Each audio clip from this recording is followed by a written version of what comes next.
Assalamualaikum warahmatullahi wabarakatuh.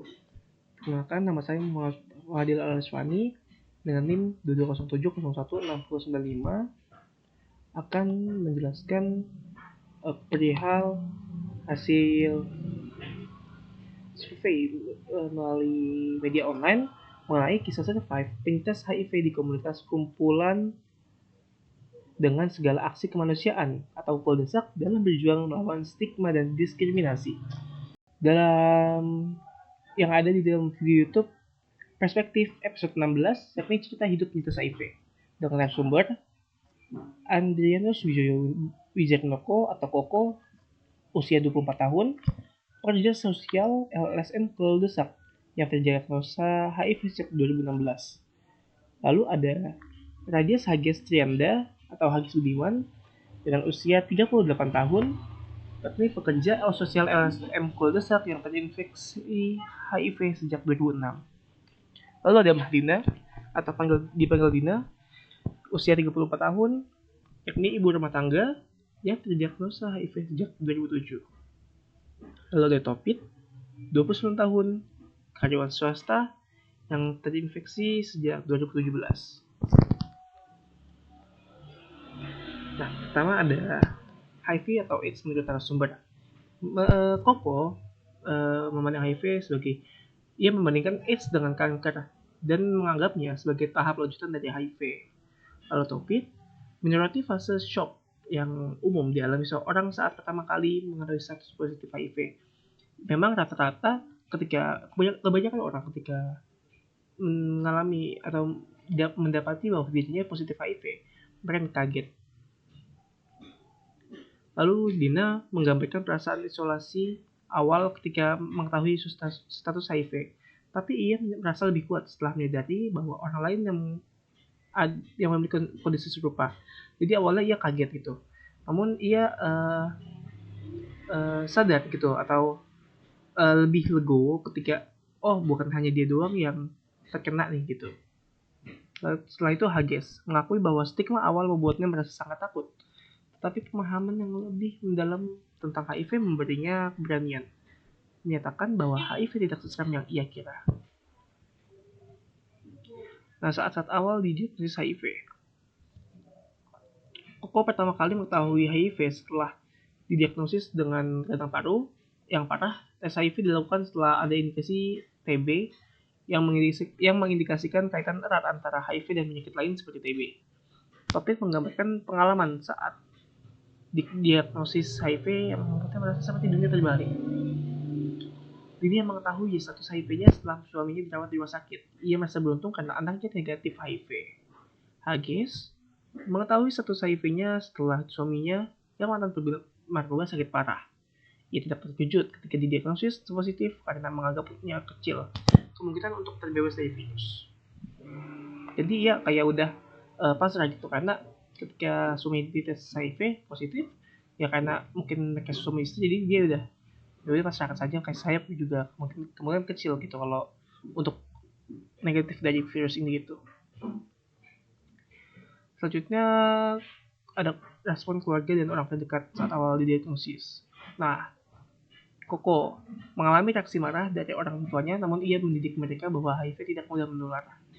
Topit merasa optimis setelah meyakinkan keluarganya bahwa ia bisa kembali sehat. Lalu Dina mengalami diskriminasi dari keluarga suami, tapi keluarganya sendiri belum mengetahui statusnya. Lalu Hages menggambarkan respon keluarganya yang terkejut namun mendukung. Ia menekankan bahwa HIV bukan kesalahan Hages. Lalu apakah orang bertindak berbeda setelah didiagnosis HIV? Nah, kalau kata Koko, ia menghadapi diskriminasi dari teman-teman kuliah yang menjauhinya setelah ia membuka status HIV-nya, tapi mendapat dukungan dari seorang senior. Lalu Topit merasa tidak menerima stigma karena ia hanya memberitahu orang-orang terdekat yang bisa menerima dirinya. Si Topit ini menunjukkan strategi selektif untuk mengungkap status HIV-nya gitu. Nah, Dina mengalami diskriminasi dari tetangganya setelah mereka mengetahui status HIV-nya. Pengalaman ini mendorongnya untuk terbuka di media tentang statusnya, menekankan pentingnya advokasi dan keberanian. Kalau Hages mengalami diskriminasi gender dalam konteks HIV gitu. Kenapa harus wanita atau dia gitu? Lalu terutama terkait dengan sterilisasi paksa pada perempuan positif HIV. Jadi banyak yang ketika perempuan didiagnosis HIV ya kan dipaksa atau disarankan oleh dokternya uh, untuk disterilisasi. Ia menekankan pentingnya edukasi masyarakat dan advokasi terhadap hak-hak perempuan positif HIV. Lalu selanjutnya ada perasaan takut untuk menikah atau punya anak. Koko awalnya merasa takut untuk menikah dan punya anak. Namun setelah mengetahui tentang program pencegahan penularan dari ibu ke anak, ia selalu yakin. Topit tidak merasa takut karena yakin bahwa orang dengan HIV positif berhak menikah dan punya anak seperti orang lainnya. Dina tidak merasa takut karena ia lebih fokus pada masa depan anak-anaknya dan mendapat dukungan dari teman-temannya.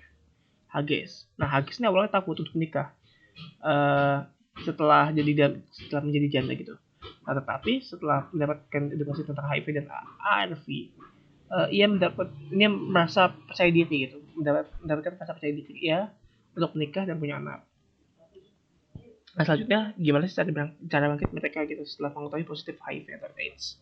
Nah, kalau Koko ini menceritakan pengalaman yang mendekati kematian setelah berasa menyerah. Tapi kemudian merasa diberi kesempatan kedua oleh Tuhan yang menjadikan motivasi untuk bangkit. Kalau Topit, dia merasa optimis setelah berhasil menyelesaikan pengobatan TB parunya pertama-tama ya, itu dulu. Nah, menunjukkan bahwa keberhasilan dalam perawatan medis dapat menjadi sumber kekuatan. Itu jika terdiagnosa penyakit lain gitu.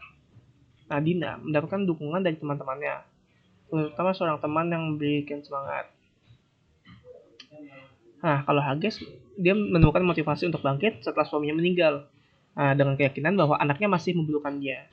Jadi Hages memutuskan untuk mendirikan komunitas dan melawan stigma yang didapati oleh orang-orang lain itu. Nah, kesimpulan dari mereka nih, akhir kata dari mereka saat wawancara yaitu kalau Koko menekankan pentingnya memiliki mindset positif dan optimis dalam menghadapi HIV. Kalau Topit mengingatkan pentingnya komitmen terhadap terapi HIV pengobatan HIV. Nah, kalau Dina menekankan bahwa penderitaan bukanlah fokus hidup, tetapi HIV bisa menjadi kekuatan untuk maju dan memotivasi orang lain. Nah, menurut Hages mendorong orang-orang dengan HIV untuk tetap bersemangat dan menjalani pengobatan ARV secara konsisten serta menjaga kebahagiaan. Baik, dari sana bisa kita kesimpulan. Pertama, ada para narasumber memiliki pandangan yang beragam tentang HIV atau AIDS. Nah, yang awalnya mereka menganggapnya sebagai penyakit yang mematikan dan menakutkan, sering berjalannya waktu dan pemahaman mereka yang lebih luas, nah mereka menyadari bahwa HIV atau AIDS tidak seburuk yang kita bayangkan dan bisa dikelola dengan pengobatan serta dukungan yang tepat. Lalu, pengalaman pertama didiagnosis HIV menimbulkan berbagai reaksi emosional dari shock hingga ketidakpercayaan. Sebagian besar narasumber mengalami proses yang menyakitkan secara fisik gitu, seperti penyakit paru-paru yang mengarah pada didiagnosis HIV. Meskipun ada kesedihan, beberapa dari mereka sudah siap menghadapi diagnosis karena faktor resiko yang mereka ketahui sebelumnya. Lalu, respon keluarga dan teman dekat bervariasi dari dukungan penuh hingga stigma dan diskriminasi. Beberapa narasumber berhasil mendidik keluarga mereka tentang HIV untuk mengurangi ketakutan dan stigma, sementara yang lain merasa dikucilkan oleh orang-orang terdekatnya. Setelah itu, stigma dan diskriminasi ini masih menjadi masalah nyata bagi orang yang hidup dengan HIV. Ada narasumber yang mengalami pengucilan dari temannya dan tetangga, sementara yang lain lebih selektif dan dalam mengungkapkan status positif HIV-nya untuk menghindari stigma. Nah, hal ini menunjukkan bahwa dukungan dari lingkungan sosial sangat penting dalam menghadapi HIV. Lalu perasaan takut untuk menikah atau memiliki anak muncul di awal, tapi seiring dengan edukasi yang didapat tentang HIV, rasa takut ini mereda. Narasumber menyadari bahwa dengan terapi ARV dan program pencegahan penularan, mereka masih bisa memiliki kehidupan pernikahan dan keturunan yang sehat. Nah, yang terakhir, semua narasumber menemukan cara untuk bangkit dari keterpurukan setelah didiagnosis HIV. Faktor pendorongnya termasuk dukungan teman, keluarga, dan kesadaran bahwa hidup masih berharga.